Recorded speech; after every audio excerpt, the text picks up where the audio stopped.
Welcome back, NRL fantasy enthusiasts, to season 2024. If you're listening to us on Spotify or watching us on YouTube, be sure to subscribe. Boys, we are back a bit later than usual, but Mick and Dor, great to have you back talking fantasy.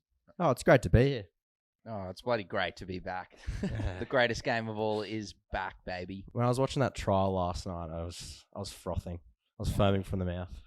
Oh, it was very special. Just it was a special. taste. It was a good introduction of what's to come this year, boys. And if last night unveiled some cheapies, it sure unveiled Sam Hughes, because he is going to be a star of the fantasy game, in my opinion. Yeah, he's a good player. Yeah, well, you think about it just quickly, like the Bulldogs, I'm pretty sure like Max King played fairly big minutes last year, like 50 to 60 minutes. I think that the raps that they've got on Sam Hughes, he's one of the fittest players at the Dogs. I think that he is going to be in for at least like 35 to 45 minutes a game. Yeah, I agree. The Doggies in general have a lot of Good options. Good options. Like they've just got so many new players coming in. Yeah. Across the park, there's a lot of fantasy people to watch. Well, talking about the stats, Sammy Hughes last night, 31 fantasy points. He ran for 140 metres. He had 2 tackle busts as well. He probably should have had a try added to that total as well. Whether he actually put the ball down was a bit contentious, but 31 fantasy points for him. Another person that played very well, and his spot is kind of in jeopardy, but we'll see what Team List Tuesday says in a couple of weeks' time. Bronson Xerri, he got 42 points, ran for 161 metres, scored a try, set up another one. Is he one that we're looking for in our teams, boys, or is it just a wait and see for TLT? Definitely a wait and see for me. He is pretty exy. 490k, is that right, Dor? Yeah, I'm pretty sure something like that. He was very good last night. I thought he was probably one of the Dogs' best players, if not the best. But look, I think that Connor Tracy is the man that's going to be the issue. He didn't play due to injury. He's still coming back from that injury that he suffered at Sharks training before he went to the Dogs.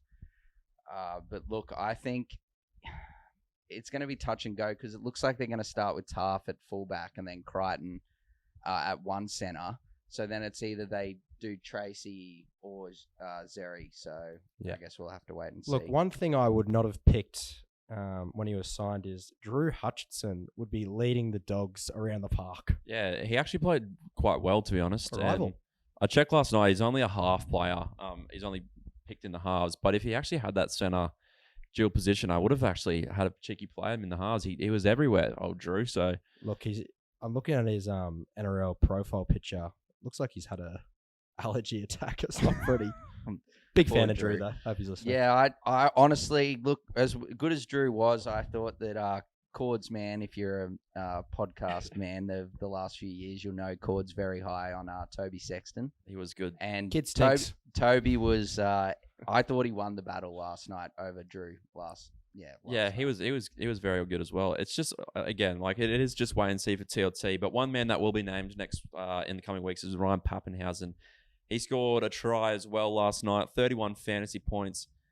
At 400 and whatever K he is, boys, that cheap, he is almost a must-have dependent on what their draw is. They do have a quite tough draw, but he's a must-have, right? Yeah, definitely. It reminds me of the year that he was confirmed starting, the first year, where literally everybody had him and he was about this price range. So, like, if you don't have him, there's just, like, what are you doing? Yeah, he is a... He's only got to that price just because of like injuries and stuff, yeah. And only playing like a handful of games. Obviously, he was eased back into it last season before he tragically went down again at Suncorp. So yeah, he's definitely a lock for me. You shouldn't just pick a player just because of like their past like injury history. I think if we have to bite the bullet and he goes down. Well, last year he started only one game and he was on 65 points. Yeah. So, there you go. Boys, no one else really relevant from the Storm that game fantasy-wise, so we're going to move on. We're also going to be touching on the hookers, the edges, and the middles in this podcast really quickly. Let's start with the hookers, boys, because there's some interesting statistics going around with what we should be doing with our hookers. Harry Grant and Damien Cook have dominated the selections in recent years, but this year, Damien Cook is a pod option at 773k, 3.35% of teams. Would you pick him up over Harry Grant, who's in 24.86% of teams and at the same price? I think obviously if you're going for Cook, you're backing him to score equally as well as Grant. I personally am going with Grant because I know what he's going to bring. And he's also got the captaincy. Captaincy, yeah. So that's where I'm thinking he's playing 80 minutes every week. Yeah. But look, if you want a pod option, Cook's definitely one to think about. Like, you know what he's going to bring. And moving on from those two as well, boys, Reece Robson is sort of the option that is 100k less than those guys that people have been looking at. 660k. Is he one that you're looking at, Dor, or are you going for those premium options? I can't go past Grant, I think. But Robson he's certified. He's not at the gun price, but at 660k. Look, as long as Granville doesn't get picked and he comes off for him, but that looked like, I know, Mick, you were very high on Robson, but like last year it looked like they actually were playing Robson the minutes that he deserved, and he wasn't coming off. He wasn't playing those like 50, 60-minute games. Yeah, it's interesting. If you look at his 2022 stats, he averaged 55.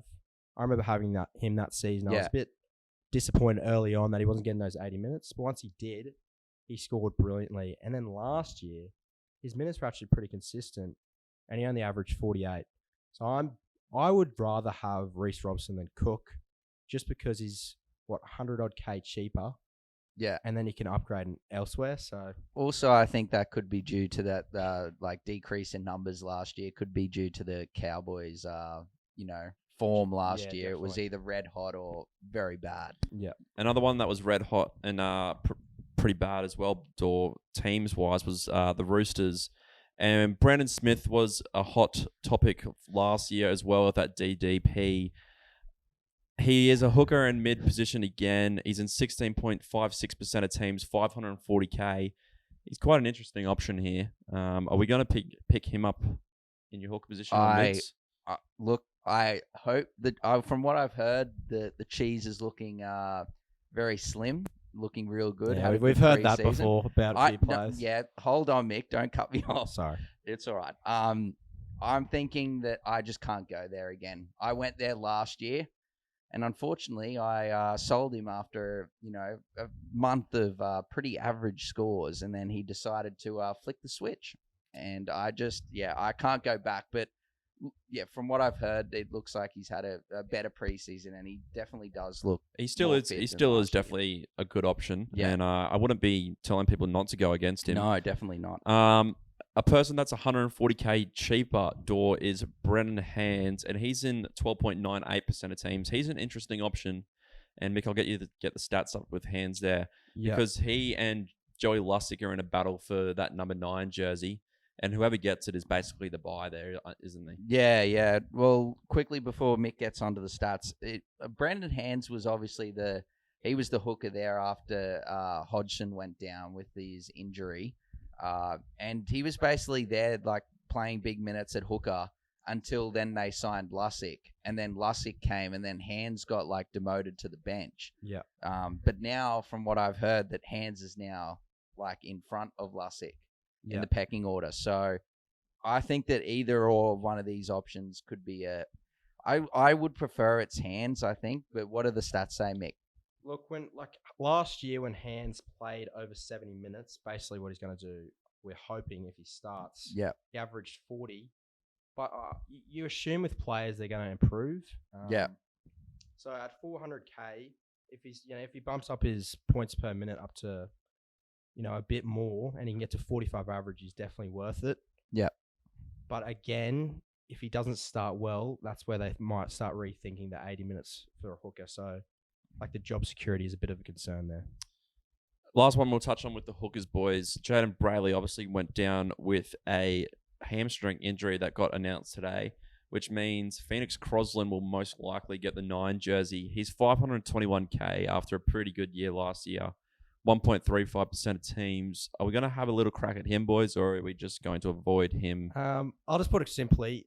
Croslin, almost the most improved player from last He was special. Year. Order of the Phoenix. Look, I'd heavily avoid still. I just haven't seen a big enough sample size for him to be, yep, I'm getting Phoenix Crosland in my fantasy team. Yeah, It's also as well as like Brayley apparently suffered the injury like 3 weeks ago, and the Knights have kept it like well under the, well, basically under the microscope basically until today. So look, he's probably going to miss maybe round 1. It looks like. But I don't think he's going to be out for that long, so I can't go. If Phoenix Crosland ends up being a good buy at 521k, everyone can unfollow the page. I'll put it simply. Moving on from that real quickly to the middles, boys. And now we all know that the middles are the gun position, and we don't really have to touch on why Haas and why Hopgood, why Tino, why Murray's going to be a good buy, why Carrigan's going to be a good buy. So let's just touch on the niche players here that are selected in high teams. Josh Curran, 43.16, almost a no-brainer picking him up. He's going to get the lock position for the Doggies. Another one here, Xavier Willis-Ndor, one of your men at the Bronx, 25% of teams, 263k. Do you see him coming off the bench and being a bit of an impact? I don't know if he'll get as many minutes as Sam Hughes, but I think that 263k. He looks like he played well last week in the trial against Winner Manly. I think that he's probably that option, that Sam Hughes type for the Broncos. He's probably going to get maybe a bit less. I'd say probably like 25 to 35 minutes. I think he's like still got plenty of money to make. So definitely one to look at for sure. Yeah, I like Willison. He's got a 1.05 ppm, which like if you're looking for plus 20 minutes, that's solid as a 263 option. Yeah. Yeah. We touched on Hughes. He's at 25%. He's an absolute must-have. The other one here that Mick, you're quite high on is Ruben Cotter. He's now the captain of the club, and he should be playing lock. And you can probably get his stats up when he plays lock, but he's in 24% of teams, so people quite like him. What's your thoughts on Cotter there? Look, as I said with Grant, nothing I like more than a fantasy player getting the captaincy. It just makes me aroused. So look, he's at 587k, definitely lower than what he could have been in previous years. Yeah. I do like him. I'm just hoping 65 minutes is if you're being optimistic, but if he gets that, then he's definitely a 50 plus guy. Yeah. Another guy here, Spencer Lenu, who's in 17% of teams. It's sort of the old thing that we keep coming around, boys, is that do we want to get these Roosters players in or not with the amount of depth that they have? Lenu's probably going to be coming off the bench. He is a good PPM player, 17% of teams at 395k. Are you going to get him indoor, or are you going to avoid Spencer? Look, I don't know how many middles I want to get in my side. I'd probably lean towards Hughes and Willison before Lenu. Yep. Just like you touched on, the Roosters have got really good depth. While I do see Lenu getting probably more minutes than he did at the Panthers with the Roosters, I just need to he might be one of those players that if one of my cheapies or something like that doesn't eventuate that I get in to start the season, maybe I might get in after the first couple of weeks if he goes well. Yeah. And it's just quickly, it's very hard to justify getting a bench player at 395k. Yeah, I agree. Yeah. And one that Mick has loved for many years now and is finally getting some attention Adam now. Elliott? Brayley.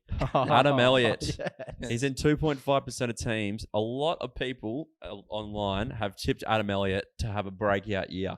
And if he hasn't broken out already, then what I don't know what they've they're been watching reading. for the last 5 years. But Adam Elliott, 2.46% of teams, 576k. If he gets the starting lock job, he might be he's a must-have.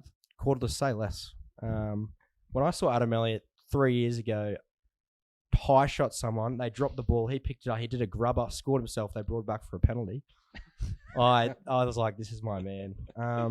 He's actually a very good fantasy player as well. He just seems to get injured at the wrong time. Yeah. The coaches don't seem to back him early on. Like when the Knights first signed him, I was like, oh, look at what he did at the Raiders. And they just didn't give him minutes. Yeah. So he's one to watch, I'd say, just because it's so hard to predict his minutes every year. But I swear every mid-season, everyone goes, oh, Adam Elliott's a good pod. And I'm going, well, fuck, why can't I get him at the start of the season? Stupid coaches. I think last year he had pretty horrible injury luck last year. That's why he was either playing like low minutes or he wasn't playing at all. So hopefully this year he's had a good preseason, and then he's getting that starting lock role and playing good minutes. Just get him in. I think that's all the necessary mids that we really have to touch on. Everyone else that's got fantasy relevance is just a bit iffy, 50-50 type stuff. So if you're sticking to your guns, those cheapies, I think you're doing well for yourself. We'll move on to the edges to round out this podcast.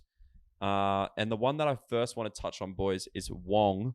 He's in 23% of teams, 444K. So he's obviously awkwardly priced for an edge player on the Roosters with their depth. Are you guys going to be picking him up? Because I'm thinking about avoiding him. You can't go wrong with Wong. Actually, you can, to be honest. I think his job security is a bit sus. Yeah, that's wild. Yeah, fair enough. The Roosters can go wrong with Wong. Yeah, sorry. The Roosters' depth is just like I need to see. He's probably one of those players like I just touched on before with Linu. I'm probably going to look and wait and see see what the minutes are like with him. Sorry, their predicted lineup, they have Crichton on the bench and Tupanua. Yeah. So I hate getting and Deegan Butcher. Yeah, like I hate getting mid-range options with poor job security. If you're getting a mid-ranger, you need to be confident there. Yep. Look, I'd probably segue into the next player, but we love a good segue in this podcast. Piakura. Yeah, my boy from the Broncos. Obviously, in the off season, as you would know, that we moved on Capewell to the Wars, and Piakura has now got the starting position. Obviously, a bit cheaper than Wong at $399K. I think the job security looks great, and from what I saw at the back end of last year, it looks like he's finally living up to that price tag. Yeah, well, he's only $399K in fantasy. He's in 40% of teams for a reason. 40% of teams for a reason. And the guy below him, Ben Travojevic, he's been tipped to get the second row job over Schuster. I've seen enough from Burbo. Hat-trick last week. I've seen enough. Hat-trick last week, and he is looking absolutely stunning. Like, don't get me wrong. He was stunning. Schuster is now from everyone was like, well, that's another player I guess we'll touch on. We can touch on him now. Yeah. Get him out. Yeah, he's from what I've heard that Burbo is getting the starting second row. Schuster was my pod early last year. Yeah. To all coaches, Burbo in. Schuster out. Yeah, Schuster out. We touched on Willison, Schuster, obviously. Jed Cartwright's in 12% of teams. Maverick Geyer, Cord. Geyer. Let me speak on I'll let you cook. Big MG's son. Yeah. He's come out and said he just wants to play wherever in the side. Obviously, with Lenu leaving, I think that there's a big spot there for Geyer to potentially get it. I think other options are like Eisenhuth and whatnot, but I think the Panthers will go with Maverick. I think he's had a couple of games of first grade, if I don't get me wrong, I think. I just remember off the top of my head some post-game interview with Fox Sports and Yvonne, and I just think I really like him. I think that if he gets a bench spot, I'm looking at I'd say probably 25, 35 minutes in that range. And at $230K, it's screaming, get me in. Nah, avoid him. Avoid? Yeah. I'm joking. Another one here, boys, at that same price range in the mids there. 558K, Sean Lane. Yeah. 10% of teams. He looks like a pretty good option again, boys. And same price, Shawnee Bloor has obviously moved from the Tigers to the Storm. Yes. He's in 10% of teams as well, 518K. Who are you more likely to pick up between those two? I like Lane. He was my pod. Actually, a little spiel. We did a little clip doing our best pods, and mine was Lane. And out of all three of us, he's in 11% of teams, and he was the lowest percentage. Yeah. So look. My concern is I don't know what Parramatta are doing. They signed buddy Tuolangi. They've got Cartwright, Madison, Hopgood, Tuolangi. And now Lane. They've got 4 or 5 real caliber, real high caliber. No Davey. Yeah, edges. Yeah, and Oh, Matto as well. Like they just, I just don't know. Like Sean Lane should play 80 minutes, but that is my concern, is that he doesn't get like 80 minutes, because we really need him to get 80 minutes to really see justify getting him at 558K. On Sean Bloor quickly, I'm very high on Sean Bloor. I just don't know if he'll get the 80 minutes is my only concern, like he should. Trent Liero's now moving into the middle this season. Quickly, he was terrible last night. A void. But, yeah. Trent. But, no, I honestly think that if I was gonna go over the two, I think that there's more to go with Lane. I just hope he gets the minutes. For Shawnee Bloor, if he gets the edge, you think he's playing like 80? Yeah. Right. The only issue is look, Jack Howarth is a player that's been talked about, and you boys obviously know, being on the GPS circle, that he was a very talented youngster at BBC, and He was a good player. Yeah, been very highly touted, but he just hasn't had the opportunity. If you think about probably one of the biggest talking points from the back end of last year was his combination with Sewer there at the end for Alongo, that lovely offload inside to one of the great tries of the season last year. I just think if he needs to deserve a crack, but if he's on the bench, then that might hurt Bloor. But I'm not sure if Bellamy's going to go there. So I'd wait for round one teams. If Bloor's there and there's no Howarth on the bench, I think he's playing 80 minutes. He averages 47 when starting at second row. Yeah. You think about it, like last year for the Tigers, he was great when he got the minutes. Yeah, and they were obviously moving Bateman to lock to then bring him on. Injury prone though. Yeah.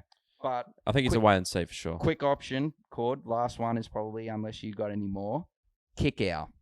I don't feel so good. 513K. I've heard enough. Heard enough? Not going there? No. He's burnt me too many times. I can't justify getting kick out back in my team ever again. But maybe if he's next to Sexton. Yeah, if he's next to Sexton, I'll rethink. The last one I was thinking about, Dor, before we wrap up the podcast, Leilua's off to the Dragons or the Raiders or somewhere else. So a spot opens up for Lukey at the Cows.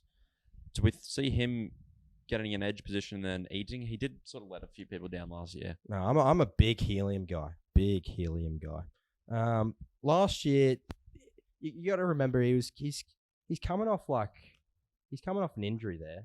Yeah, he's had back-to-back seasons where he's just been ruined injuries, but he still put up, starting second row, 40 average.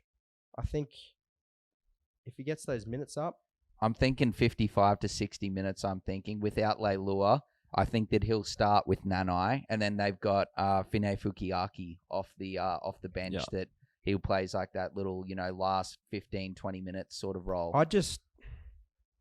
He's one to watch after a few rounds because, he's averaging 47 when he plays over 50 minutes last year. Yeah.